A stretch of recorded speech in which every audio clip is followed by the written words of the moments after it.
They sent her away like an embarrassment wrapped in silence, a punishment disguised as charity, believing that exile would finally teach her where she belonged. The girl had grown up learning how to shrink herself in rooms that never made space for her, carrying not just the weight of her body but the cruelty of every whispered joke, every sideways glance, every decision made about her without her consent. When the letter arrived saying she would be sent to help a poor farmer in a forgotten village, it felt less like an opportunity and more like a final verdict.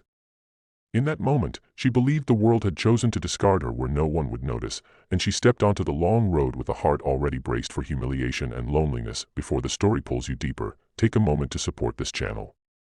If you believe in kindness, second chances, and stories that remind us of hidden truths, please like this video, share it with someone who needs hope, comment your thoughts, and subscribe for more emotional stories that touch the soul. She arrived at the edge of the farmland at dawn, when the sky was pale and the earth smelled raw and honest.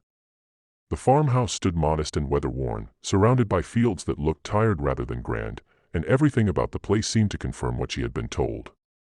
She assumed this was where unwanted people were sent to disappear quietly. Her body ached from the journey, her confidence even more so, and she expected the days ahead to be filled with judgment, exhaustion, and the unspoken agreement that she was there only because no one else wanted her. Yet something felt different the moment she stepped onto the soil, as if the land itself was watching her without contempt. Life on the farm was demanding in ways she had never known. The work was slow, repetitive, and honest, stripping away excuses and forcing her to confront her limits.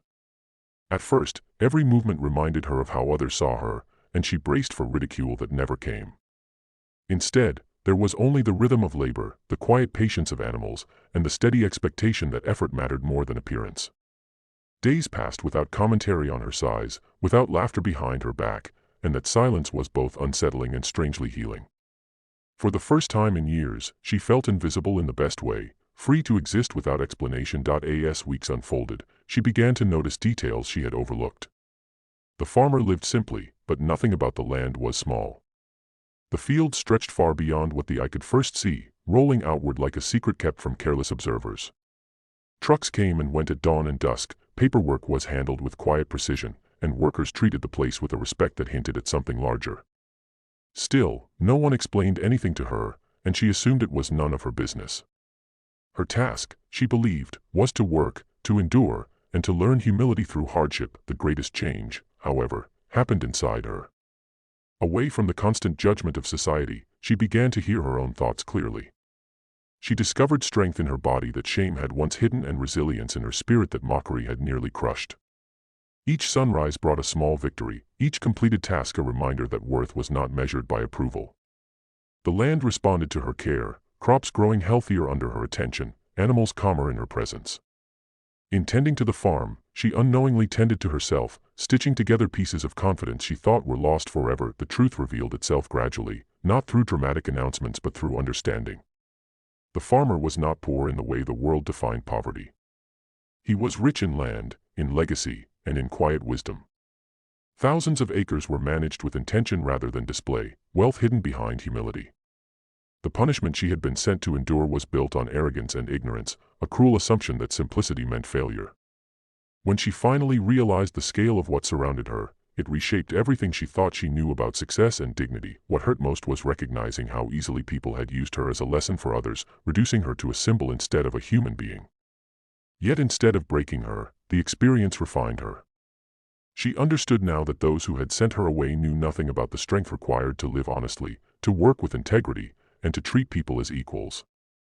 The farm had given her something no apology ever could, a sense of belonging rooted in effort and respect rather than appearance. As her time there neared its end, she no longer felt like someone being punished. She felt chosen by fate to witness a different kind of richness, one measured in self-respect and quiet purpose. The land that once seemed like exile had become a place of awakening. She stood taller, not because her body had changed dramatically, but because her spirit no longer bowed under imagined judgment.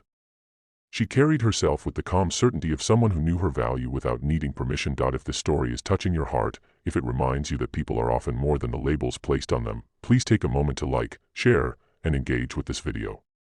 Your support helps stories like this reach others who may need the same reminder today. Just before this story ends, we have a special request for you. Please comment below with one word that describes how this story made you feel, because your words matter more than you realize. When she finally left the farm, She did so not as a girl sent away in shame, but as a woman who had found her grounding. The world she returned to looked the same, but she was forever changed. She carried the fields within her, the quiet mornings, the unspoken respect, and the understanding that true wealth often hides behind humility. Those who once believed they had punished her never realized they had given her the greatest gift of all, a place where she learned that worth is grown through patience, not assigned by cruelty. And in that realization, she walked forward unafraid, knowing that no one could ever send her away from herself again.